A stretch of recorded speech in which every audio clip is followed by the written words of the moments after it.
Welcome to the Software Process and Measurement Cast number 647. I'm Tom Cagley, your host. Today, the majority of work entry problems are caused by 8 problems. Link in the show notes to those 8 problems. The 8 problems often occur in clusters and are a reflection of organizational culture. Knowing that there are 8 problems is useful when they can be recognized. Unless people wear their motivations on signs hung around their neck, recognition requires conversation and observation. Fixing any problem starts with recognizing that problem. We also have a return visit from Susan Prente, who brings her Not a Scrum-Fundamentalist column to the podcast. Today, Susan and I discuss the concept of Hybrid-Agile and the new book, Hybrid Project Management. Susan wrote that with Mark Tolbert. The Software Process and Measurement Cast is the proud media sponsor of the Global Scrum Master Summit, coming May 17th. Link in the show notes. Get a ticket, be there. We are also the proud media sponsor of the DevOps Online Summit, and that's next week. The DevOps Online Summit is nearly here. It will run the week of April 26th through 30th. Link in the show notes to grab a ticket. I hope to see you at both of these events.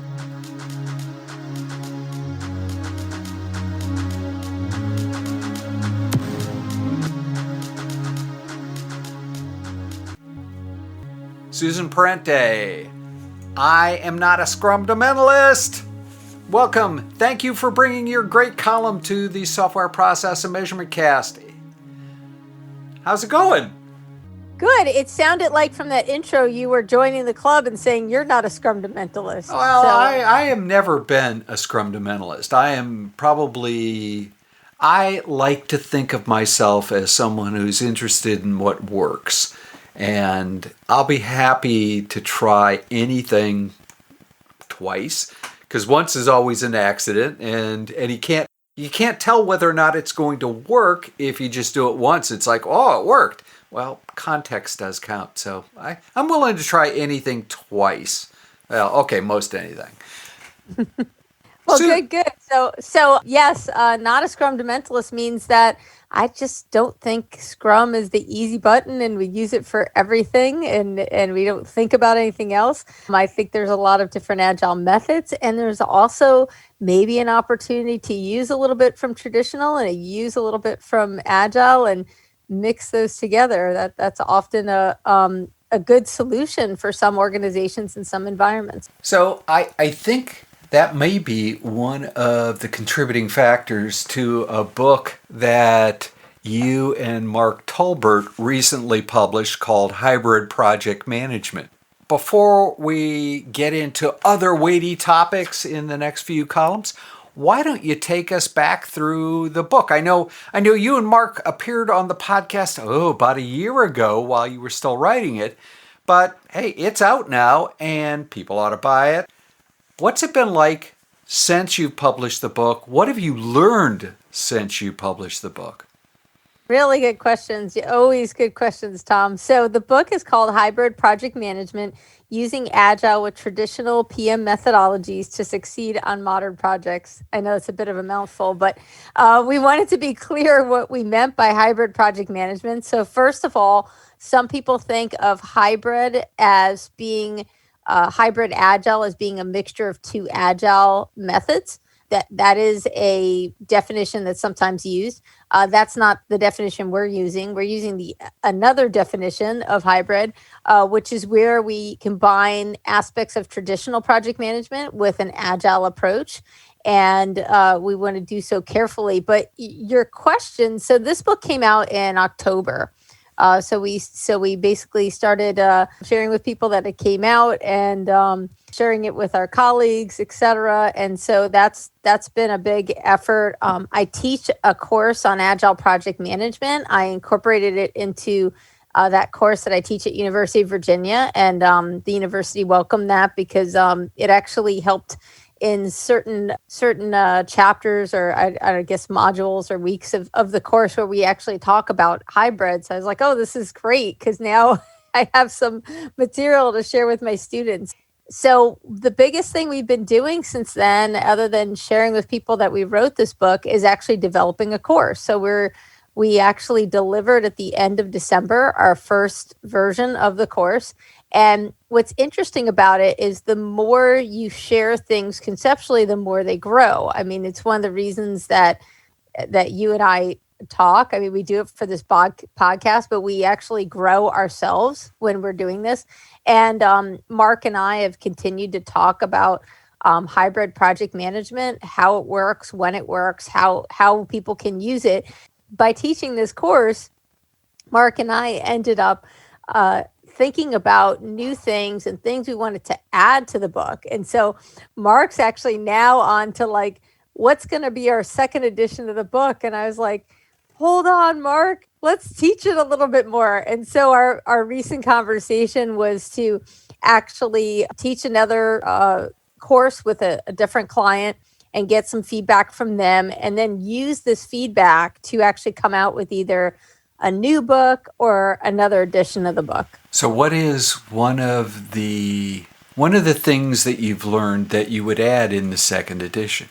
Well, we're thinking about different mixes between using traditional and using agile. And the one mix we were thinking of, it was kind of like a scrum of scrums, where you have different project teams, and some of the project teams are using an agile approach and they have a project manager, and some are using a scrum approach, or it could be another agile method, and they don't have a project manager. And so all of those teams together are working together and perhaps reporting to a program manager or some other kind of leadership person who's managing the scuffle of all these parts of it. So it was more like a programmatic kind of view. And what we wanted to add to that was, what if we just have a project, a single project, where there are aspects that are traditional and there are aspects that are agile related. And this actually shows up a lot in the federal government, where there are certain requirements, certain artifacts that are needed because a project is like a federal IT project needs to have certain things like a project management plan and a risk register. So they're congressionally mandated things. And so in that type of project, you really need to have, I call it the governance layer on top of like how you develop. So your development team is operating fully agile, but you have this governance layer where perhaps it's not a project manager, but more of like a project facilitator, a project coordinator, who actually make sure that those governance things that are required there are met. And Mark and I have been discussing back and forth for the last few days about should it be called governance. So his concern is governance is a very traditional word. And my take is, well, yeah, because they're doing a traditional thing. So we're kind of going back and forth on what to call that. But we agree that there are these sort of two layers for some projects where you have to have some sort of traditional management, and you want your team to be able to operate in an agile way. And the federal government's a perfect example of that, because they're not going to get rid of those federal mandates, at least not anytime soon. And there's also a lot of other large organizations, anything that has like a regulatory body. So those types of organizations that you would sort of say are government-like are not going to ever be able to be pure agile. And we realize that. And so Mark and I are like, instead of being in denial of that and telling them, go agile or go home, why don't we come up with a solution that's actually going to work in these environments so that they can be agile, they can get the benefits of agile, and they can still meet their regulatory requirements. Makes sense. That idea of a governance layer, and I don't know what else you'd call it, but it'd be interesting to know if you come up with a different name. Just don't call it Jello or something like that. Make it a real word. Before we wrap on this segment, you talked about sharing and sharing, causes growth. What kind of sharing causes growth? I think the kind that causes growth is when you're listening for concerns that other people have. I think that so I wasn't thinking of it as sharing. I don't know what word I use, but you're right. It is sharing. It's sharing concepts, sharing thoughts. I think that when you're doing that with active listening, that's where you get the growth. Where it shouldn't be divisive. It should be creative, right? And so there's sort of, we talk about this in Agile, that there's sort of this creative conflict and there's good conflict, and it's okay for the team to disagree and talk through things. And if another word to be share that, but share their opinion, share their thoughts. We grow from that, but we only grow if we do it in the space of active listening. So not reacting, not responding, but just fully listening to what's up for that person, what they're thinking. So yeah, I mean, I think that as we're in conversation and we're in discussion about it, this grows and grows and morphs into something that hopefully is more useful for people and more valuable for people. I can tell you just our first, sharing of this book and on LinkedIn with colleagues of ours, a lot of people have said, wow, I'm so glad that you put this book together, because I've needed this, I've wanted this, and I haven't seen it. And that to me is the best thing that you can do, is create something in a space where there is nothing. Like literally solving a problem that people have. And I think that Mark and I both have that sort of engineering mindset. Mark's background, I don't think, is engineering, but he definitely reminds me of an engineer in his personality and how he approaches things. And we're both problem solvers, right? So we saw a problem. We saw organizations that want to be agile, but they can't, just because of like fundamental things that don't allow them to be, the things that they have to do. And so we tried to figure out, how can we intentionally create an approach that is workable without, I don't know if I can say this word, but without bastardizing the process. You know what I mean? And that's where I think a lot of people hear hybrid and they're like, and they call it, scrum or fail instead of, or scrum or fall, scrum or fail. So there's a reason why there's so much negativity. It's, why are you doing this? And our why is because we want to make it workable, usable, and valuable in environments that cannot be purely agile. And there's also projects we can think of where there's just aspects of the project, the architectural aspects, where you do have a clear scope. And why would you try to approach something in an agile way? Architecture doesn't work, generally speaking, to be approached in an agile way, but other aspects of the project do need an agile approach. And so realizing that and using all the tools we have in the toolbox, and not saying, well, I got to pick this one or I got to pick that one. It can only be that way. And so that does open up a can of worms to have that flexibility, but we trust people to be smart enough to intentionally use these approaches in a way that's most effective. Susan Parente, bringer of the I'm Not a Scrum-Fundamentalist column to the Software Process and Measurement Cast. Susan Parente, co-author of Hybrid Project Management with Mark Tolbert. Thank you for bringing your wonderful thoughts and ideas, and I know I took you down somewhere that wasn't strictly on what we were going to talk about, but I think it's important to, push the boundaries just a little bit. Susan, how would people continue the conversation? Oh, you can find me on LinkedIn, Susan Parente. You can also email me, Parente at S as in Sam, 3 -tec.com. Be happy to talk to you about anything Agile related, talk about our new book, and talk about our course if that's interesting to you. Super. Susan Parente, I'm Not a Scrum-Fundamentalist. Thank you again for bringing your wisdom to the Software Process and Measurement Cast. Thank you, Tom.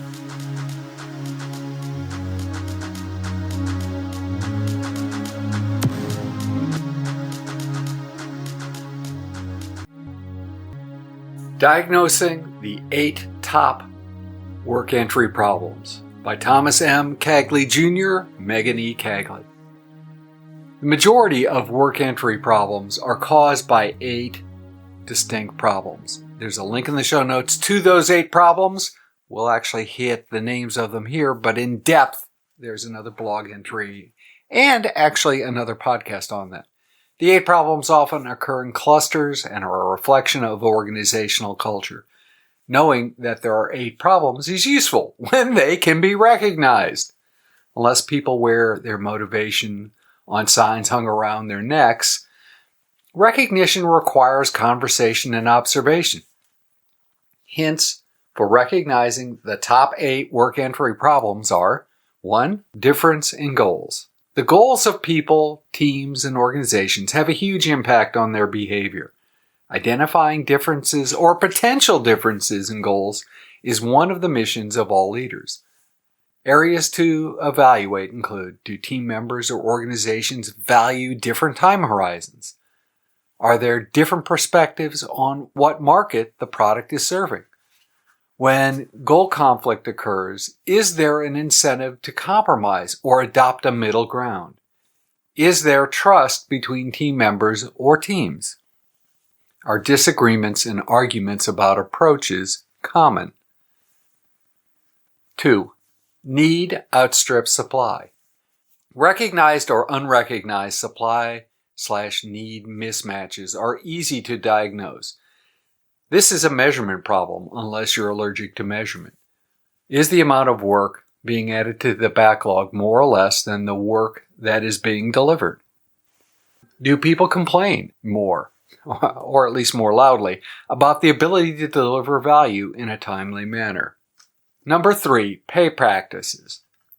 The impact of pay practices on work entry is the hardest category to explicitly diagnose, but it is often easy to infer retrospectively. For example, I've worked for several firms that had large sales quotas.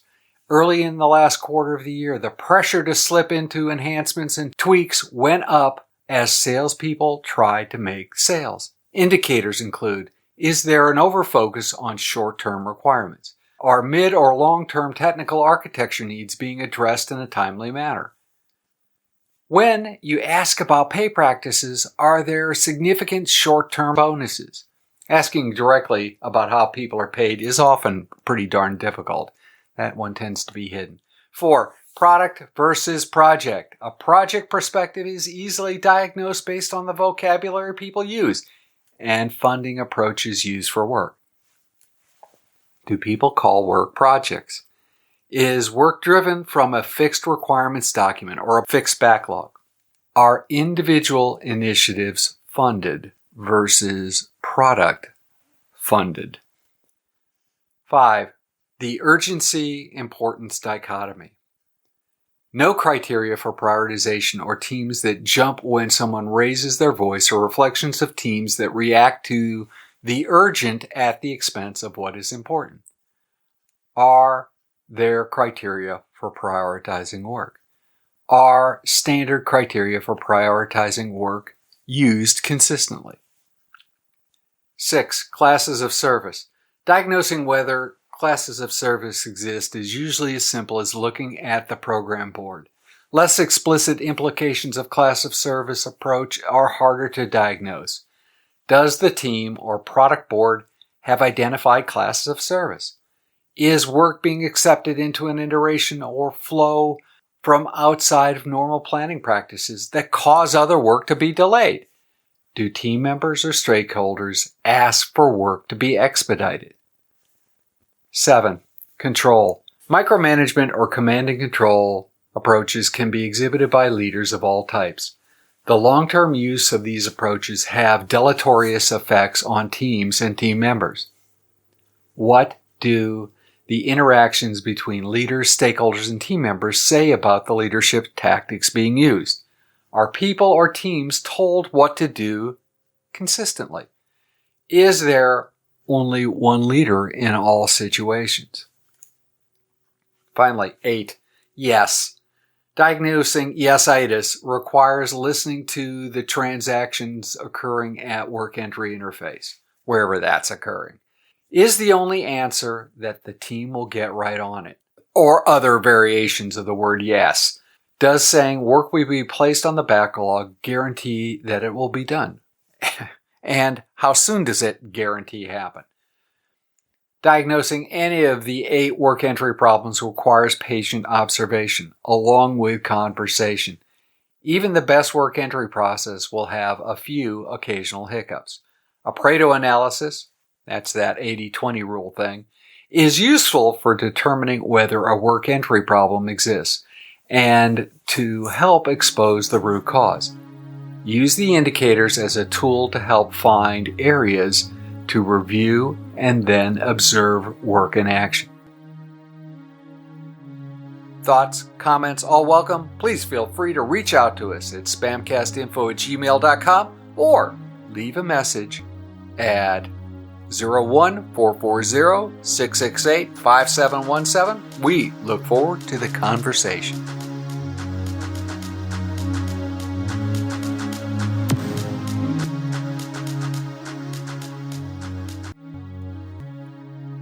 In Reread Saturday News, Chapter 10 of Fixing Your Scrum, Practical Solutions to Common Scrum Problems by Ryan Ripley and Todd Miller dives into planning. Sprint planning is one of the major events in Scrum. All sprints should start with planning. By the way, not planning is one of the silliest, but a common anti-pattern. If you have not bought your copy, what are you waiting for? Link to Fixing Your Scrum, Practical Solutions to Common Scrum Problems is in the show notes. Check it out, buy a copy, support the podcast and the blog, but more importantly, support the authors. In the Software Process and Measurement Cast, number 648, I speak with Alex Ohlmeyer. Alex and I talk about technical debt. Everybody uses that term, and sometimes they even mean the same thing. Mr. Ohlmeyer describes why tech debt is such an important concept, how we can agree on a definition, and how to measure it. If process improvement is a never-ending journey, why do so many people ask, are we there yet?